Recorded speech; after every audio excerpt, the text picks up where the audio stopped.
sian salhu naroha. Ima mangaramuti hati-hati do pikiran muna di bagasan Kristus Yesus Tuhan kita. Amin. Berita nauli di minggu Pentakosta na perjolo sadarion. Ima na tersurat di Sada Korintus bindu 12 memuka sen ayat 21 sada.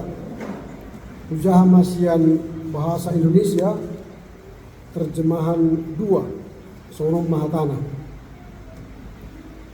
Karena itu aku mau meyakinkan kamu bahwa tidak ada seorang pun yang berkata-kata oleh Roh Allah dapat berkata terkutuklah Yesus, dan tidak ada seorang pun dapat mengaku Yesus adalah Tuhan selain oleh Roh Kudus.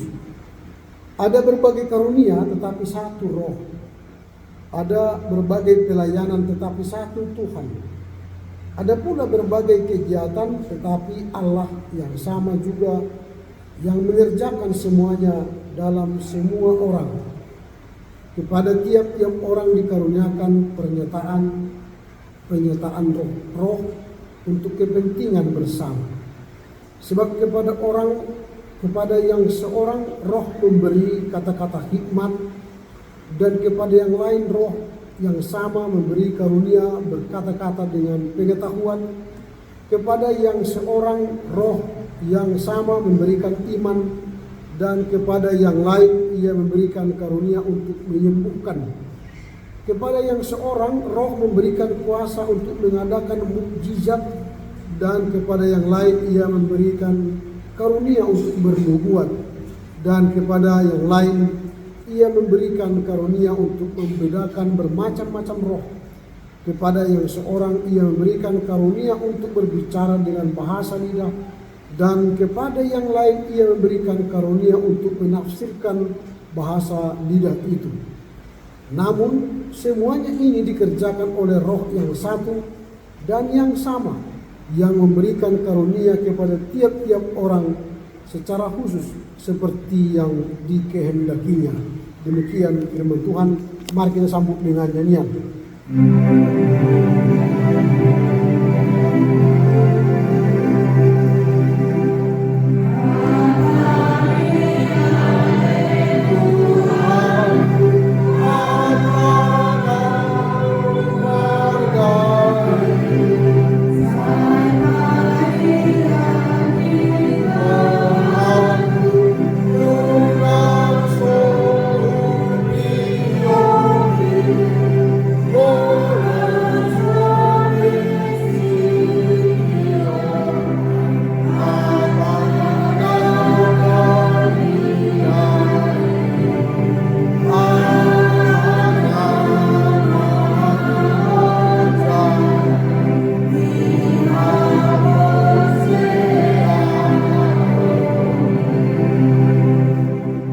Mari Taswena. Selamat Minggu Pentakosta. Agak jarang kita dokon sono natin selamat Minggu Pentakosta. Ada yang mau Natal, selamat Natal, selamat Paskah, selamat kenaikan. Tapi kalau dikatakan selamat Pentakosta agak jarang. Padahal inilah hari raya yang kelima yang terbesar bagi agama Kristen setelah Natal, Jumat Agung, Paskah, kenaikan dan Pentakosta. Habis ini tidak ada lagi perayaan orang Kristen. Dan kita minggu depan sudah masuk Minggu Trinitatis. Lamanya lama sekali, ada 24 minggu lebih. Jadi itulah minggu yang paling lama, Minggu Trinitatis. Nah sekarang kita akan merayakan Pentakosta. Diendena kini dokon molok Minggu Pentakosta dipasang ma bunga-bunga, dipasang ma gaba-gaba. Ay lang adong isang bunga-bunga itu. Kira adong dipakai sesuatu yang menandakan ini hari Pentakosta. Pohon Natal kan dipakai ke Sinterklas, pohon Natal dibayar tanda-tanda untuk perayaan ini. Molo perayaan Roh Kudus, kira adong paling ini warna merah altar, artinya bercilom. Turunnya Roh Kudus datang seperti lidah api, maka dibuatlah warna merah. Sebenarnya Pentakosta ini harus bersemangat karena dia merah. Tunjukkan merahmu, kan dia berani. Karena dengan turunnya Roh Kudus akan membuat kita dibersamai Allah, ditemani Allah selama-lamanya. Kalau Allah menemani kita bersama Yesus, waktunya hanya 33 tahun.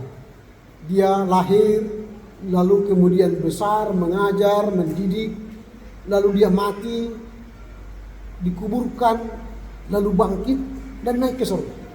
Dan setelah dia naik ke surga, sampai sekarang belum turun. Belum ada tanda-tanda dia hendak turun ke bumi.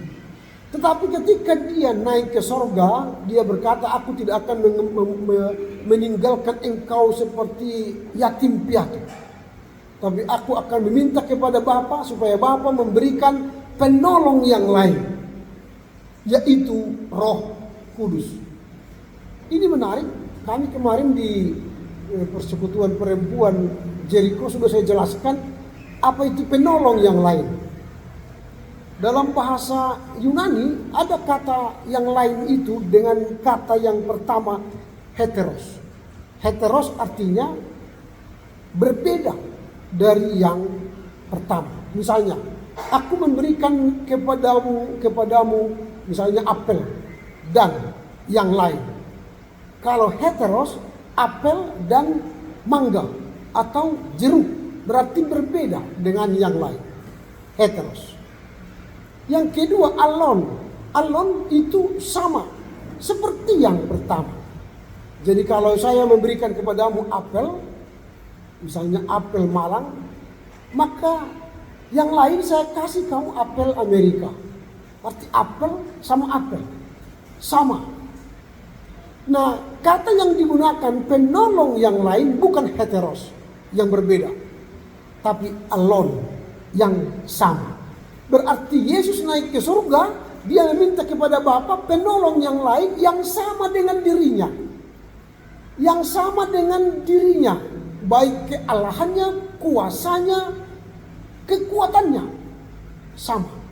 Maka Roh Kudus itu adalah setara, sama dengan Yesus dan Bapa. Maka penolong yang lain ini tidak hanya tinggal sementara, tapi dia tinggal selama-lamanya bersama kita. Kalau Yesus naik ke surga, Roh Kudus tidak ada perayaan naik ke surga. Dia turun dan tinggal bersama kita selama-lamanya. Artinya dia sahabat kita, menjadi teman kita. Itu penolong yang lain. Kata yang kedua kemarin saya jelaskan di Pungatina, Roh Kudus. Dalam bahasa Yunani, Parakletos. Parakletos artinya para di samping kita. Kletos artinya pendamping yang mengajar, mengingatkan, membimbing, menghibur kita. Jadi ada yang mendampingi di samping kita untuk apa? Mengajar kita, membimbing kita, mengingatkan kita, dan memberi kita kekuatan. Maka Roh Kudus turun, itu artinya Tuhan memberikan sahabat bagi kita, mendampingi hidup kita, supaya kita diajari, diingatkan, dikuatkan, dihibur selama berada di dunia ini. Berarti kita tidak sendiri di dunia ini. Ada Roh Kudus yang mendampingi kita. Itulah pentingnya Roh Kudus. Kita peringati. Itulah pentingnya Roh Kudus turun ke bumi ini, menggantikan Yesus sebagai penolong yang setara, yang sama dengan Yesus. Nah, tema kita pada saat merayakan Minggu Pentakosta ialah karunia-karunia dalam satu Roh. Apa makna tema ini? Ada beberapa pelajaran yang kita pelajari dari tema ini. Yang pertama, Yesus adalah Tuhan. Kalau kita baca yang ketiga, kalau orang yang telah menerima kuasa Roh Kudus turun kepadanya Roh Kudus, maka dia tidak mampu mengatakan terkutuklah Yesus. Ayat 3. Karena itu aku mau meyakinkan kamu bahwa tidak ada seorang pun yang berkata-kata oleh Roh dapat berkata terkutuklah Yesus. Bahkan dikatakan tidak ada seorang pun yang dapat mengaku Yesus Tuhan selain Roh Tuhan. Itu berarti turunnya Roh Kudus ke hati kita, kepada kehidupan kita, harus membuat pengakuan dan penyataan Yesus adalah Tuhan. Kalau tidak mampu kita menyatakan Yesus adalah Tuhan, kita merayakan turunnya Roh Kudus kepada kehidupan kita, berarti itu bukan dari Roh Kudus. Tadi kita baca Kejadian 4 ayat 17 sampai 26. Di situ ada keturunan Kain, anak pertama dari Adam dan Hawa. Kain, Habel. Lalu dibunuhnya si Habel. Dia tinggal sendiri, dihukum, dibuang ke daerah timur Eden namanya Nod. Lalu dia melahirkan anak namanya Henok. Dan karena dia bangga punya anak Henok, dijadikanlah kota itu namanya kota Henok. Lalu lahir Irad, Mesael, lalu lahirlah Lamek. Itu generasi yang ke-5 dari Kain. Lalu menikahlah Lamek kepada Ada dan Jila. Itulah poligami pertama di dunia ini. Lamek menikah dengan Ada dan Jila. Lalu Ada melahirkan 2 anak, Yabal dan Yubal. Jila melahirkan Tubal Kain dan Naamah. Mereka semua anak-anak cerdas, anak-anak pintar. Yabal menjadi bapak leluhur orang-orang peternak, seorang ahli ekonomi bisnis. Dan Yubal ahli dari kecapi, seruling, musik. Ini ahli seni, penyanyi, artis yang terkenal. Lalu lahirlah Tubal Kain, seorang tembaga, seorang tukang besi. Istilah sekarang ini ahli IT, internet. Lalu lahirlah Naamah, putri yang sangat cantik. Mungkin ini jadi ratu.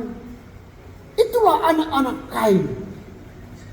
Tapi ingat, apa yang terjadi dengan mereka? Walau mereka pintar, hebat, sukses, punya profesi, tapi mereka tidak mengaku Roh Tuhan, tidak memanggil nama Tuhan. Maka mereka tidak menggunakan kesatuan roh, karunia roh, memuliakan Tuhan, tapi membanggakan diri. Maka Lamek, karena kehebatan Tubal Kain membuat senjata, maka dia membunuh 2 orang anak muda. Karena kehebatan Yubal menjadi ahli seni, maka dia membuat nyanyian balas dendam. Bahkan dia orang yang otoriter. Dia berkata kepada istrinya, "Hai istri-istri Lamek, Ada dan Jila, dengarkan perkataanku." Ini perkataan daripada Lamek yang tidak punya roh Tuhan. Tapi mereka akhirnya menjadi orang yang sombong, tinggi hati. Dan ini yang kita lihat dari keturunan Kain, yaitu Lamek, dan punya anak yang hebat. Lalu karena dia tidak menyembah Tuhan, lalu Adam dan Hawa punya anak lagi, namanya Set, ayat 25. Karena Tuhan menggantikan Abel. Dan dari Set lahir lagi Enos. Dan sejak itulah mereka memanggil nama Tuhan. Sejak keturunan Set lah ada orang yang memanggil nama Tuhan. Maka ada 2 keturunan Kain yang sombong karena hebat anak-anaknya, punya talenta yang hebat, tapi tidak punya roh, tidak menyembah Tuhan. Dan keturunan Set yang memanggil nama Tuhan. Nanti keturunan Set baca Kejadian 5, maka dari keturunan Set lahirlah beberapa generasi. Lahirlah kemudian nanti yang bernama Henok. Jadi Kain punya nama Henok, Set punya nama Henok anaknya, dan Henok yang nama dari keturunan Set, dia bergaul karib dengan Tuhan. Nanti dibaca, bergaul karib dengan Tuhan. Maka Henok keturunan Set itulah yang naik sorga tanpa kematian, karena dia bergaul karib dengan Tuhan. Henok keturunan Kain hanya berhenti di sebuah nama kota yang sombong. Maka kalau Kain dihukum 7 kali lipat, Lameh dihukum 70 kali 7 kali lipat karena sombong dan membunuh 2 anak remaja dan pemuda. Itu. Lalu dari Set nanti terus ke bawah keturunan ke-9, itulah Nuh. Semua keturunan Set adalah keturunan rohani. Keturunan Kain adalah keturunan duniawi. Cerdas tapi tidak punya roh. Maka yang pertama sekarang ialah kalau kita menerima karunia roh, maka mengakulah Yesus adalah Tuhan. Sembahlah Tuhan. Sebutlah nama Tuhan. Itu yang mau disampaikan oleh teks ini kepada kita. Sehingga kalaupun anak-anak kita nanti punya talenta, punya kemampuan yang wow, yang hebat, ajar mereka untuk menyembah Tuhan. Apa guna dia pintar, sukses, IPK 4,0, tapi sombong, tidak mau memanggil nama Tuhan, tidak mau menyebut nama Tuhan. Itu keturunan duniawi. Akhirnya nanti seperti keturunan Kain. Tapi jadikanlah anak kita keturunan Set yang menyebut nama Tuhan, memanggil nama Tuhan, menyembah Tuhan. Itu yang pertama. Yang kedua, kesatuan di balik keragaman. Jadi kalaupun Yubal dan Tubal Kain punya talenta, keahlian, tapi mereka tidak memiliki kesatuan roh. Mereka menyombongkan diri sendiri. Maka hancur keluarga itu. Jadi ketika kita menerima karunia Roh Kudus, turun Roh Kudus kepada kita, kita harus menyatu dalam keberagaman. Mungkin anak-anak kita berbeda-beda profesinya, atau kemampuannya, atau kecerdasannya. Tidak apa-apa. Tapi satukanlah mereka dalam kesatuan roh. Turunnya Roh Kudus membuat yang berbeda-beda menjadi menyatu. Tetapi kalau sudah menyatu lalu tercerai-berai, itu berarti kita bukan menerima kuasa Roh Kudus. Jadi turunnya Roh Kudus akan membuat kita bersatu dalam keberagaman. Itu bagian yang kedua dari teks ini. Lalu yang ketiga, tujuan karunia itu bukanlah untuk membanggakan diri, tapi untuk membangun kebersamaan. Ayat 7 dikatakan begini, kepada tiap-tiap orang dikaruniakan penyataan roh untuk kepentingan bersama. Jadi kalau kita menerima turunnya Roh Kudus kepada kita, karunia Roh Kudus harus menjadikan itu untuk kepentingan bersama, bukan untuk kepentingan pribadi. Kalau untuk kepentingan pribadi itu berarti bukan karunia roh. Tapi kalau ada bagi kita talenta, ada kemampuan, ada kehebatan kita gunakan untuk kepentingan umum, maka itulah karunia roh. Ada orang dia pintar sekali, tapi tidak mau berbagi ilmu, tidak mau mengajari orang yang kurang pintar. Ada orang kaya sekali, tapi tidak mau berbagi kepada orang yang kekurangan. Itu bukan dari karunia roh. Itu dari kesuksesan dunia, karena dia tidak mau berbagi untuk kepentingan bersama. Ada orang dosa cerita, ada orang masahalak manakko hari warna mangga. Dapat ibadah ma saguni di itu ibadah ma saguni mangga di tinakkoon. Roma dengan lain dia coba mangga mi. Wah, tahu maho. Aku membuat omin.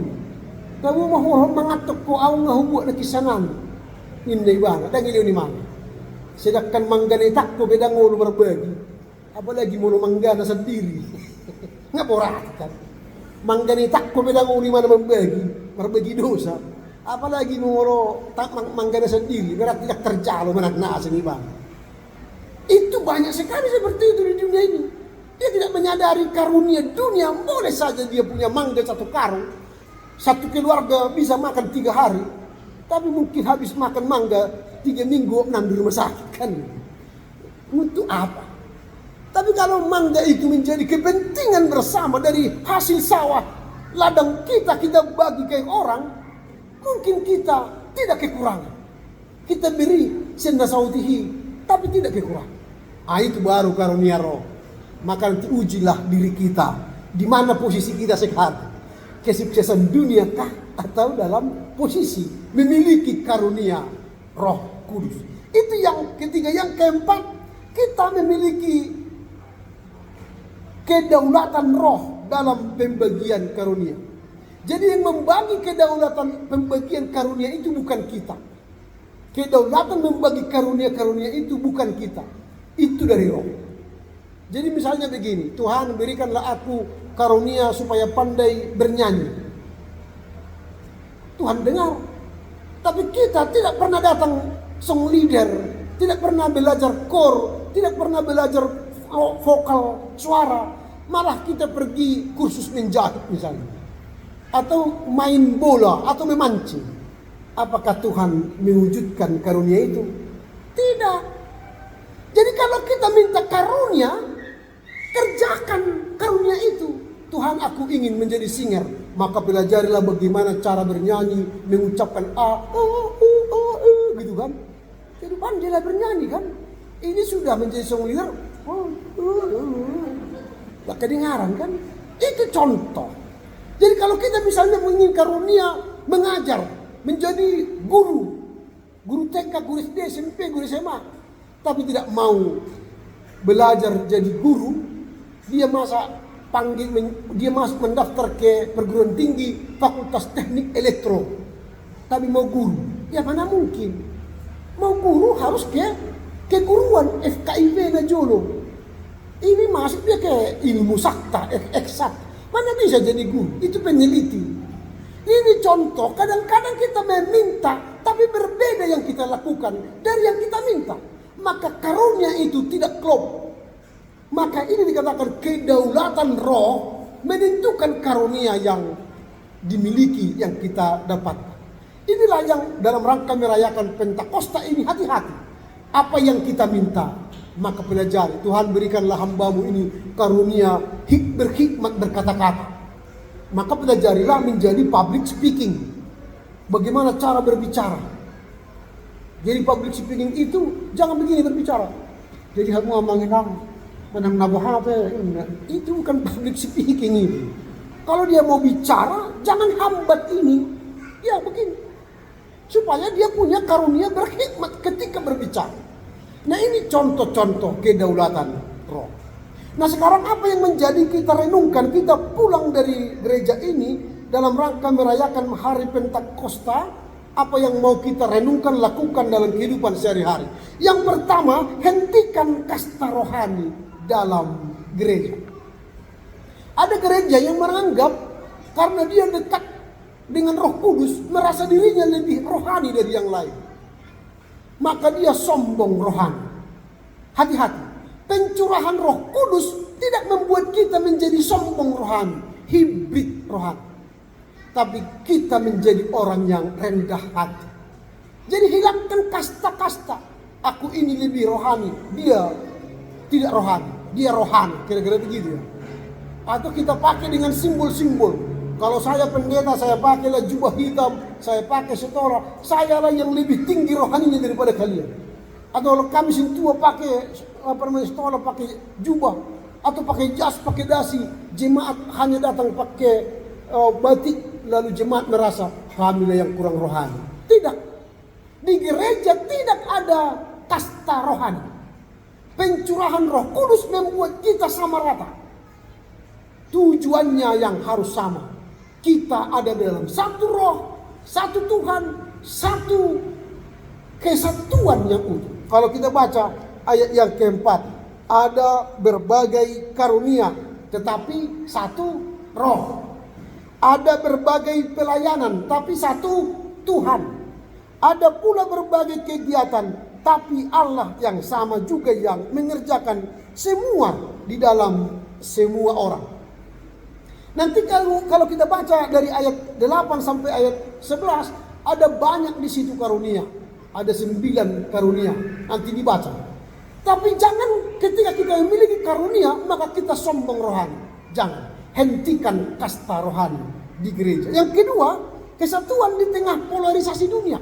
Dunia ini sekarang hendak mencabik-cabik warga jemaat supaya terpolarisasi, supaya pecah. Keluarga dipolarisasi supaya pecah. Suami istri jarang berkomunikasi, anak-anak jarang berkomunikasi, warga jemaat jarang berkomunikasi dengan sesama jemaat, dengan pendeta, dengan sintua. Terjadi polarisasi. Maka dengan turunnya Roh Kudus, kita hentikan polarisasi. Mari menyatu kembali dalam kesatuan Roh Tuhan. Supaya apa? Yang terpecah ini kembali kuat untuk melakukan kehendak Tuhan. Suami istri kembali utuh, kuat untuk menjalani kehidupan rumah tangga. Anak-anak menyatu dengan keluarga, dengan orang tua untuk menyatakan kasih Kristus di tengah keluarga. Itu yang kedua. Yang ketiga, menghalau kerendahan diri. Karena ada tadi banyak orang menganggap saya ini bukan setinggi kasta rohani dia, maka dia selalu merasa minder. Jangan. Turunnya Roh Kudus membuat kita harus berbangga, berani. Kalau di Yerusalem dulu turun Roh Kudus, maka semua mereka mengerti bahasa lain. 15 negara mereka mengerti bahasa negara lain. Ketika orang Afrika berbahasa Afrika, orang Inggris mengerti bahasa Afrika. Ketika orang Jerman berbahasa Jerman, orang Indonesia mengerti bahasa Jerman. Sehingga karunia Roh Kudus itu membuat kita percaya diri, pede. Karena apa? Kita mengerti kehidupan ini. Kita mengerti menggereja. Kita mengerti menjadi kehidupan berkeluarga. Maka kita percaya diri. Cara berjalan kita bukan lagi menunduk begini, tapi berjalan dengan ritme yang pasti gagah. Karena apa? Ada Roh Kudus mendampingi kita agar kita dijaga, diberi kekuatan, dihibur dan dimenangkan. Itu yang ketiga. Yang keempat, yang terakhir, terjadi filterisasi spiritual. Pencurahan Roh Kudus jangan kita anggap banyak lagi, jangan kita anggap dengan turunnya Roh Kudus maka kita terima semua. Jangan. Karena ada banyak spiritual yang baru, baik dari internet, dari YouTube, dari orang lain yang kita terima, tapi palsu. Hati-hati. Kita harus filter karunia-karunia yang datang kepada kita, supaya jangan salah masuk. Karena banyak anak-anak kita sekarang ketika dia menonton YouTube, menonton TikTok, akhirnya sikapnya aneh-aneh di rumah tangga. Aneh-aneh terhadap orang tua. Aneh-aneh kepada masyarakat. Hati-hati. Kalau sudah ada seperti itu terdeteksi kita, panggil mereka. Supaya kita deteksi karunia apa yang dia dapatkan. Roh apa yang dia dapatkan. Supaya dia kembali kepada kesatuan Roh Kudus yang membawa berkat bagi semua orang. Inilah beberapa catatan pergumulan pelayanan kita dan perenungan kita dalam rangka merayakan Pentakosta yang pertama. Sehingga kita pulang melihat bahwa keragaman karunia harus ada dalam kesatuan Roh Allah. Supaya apa? Kita memuliakan Tuhan, memanggil namanya, dan untuk kepentingan bersama. Dan dalam kepentingan bersama itu kita melihat kedaulatan Roh yang memberi kita karunia-karunia. Tuhan Yesus memberkati kita. Amin.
Mauliate madiho ale debata alanunga disiruho ton di Purbadia nagabe mandongani ham mangajari mamodai paingotok kami dohok mangalehong pangabulion di hami dinalah mandalani nguru nami saliling di tanahon.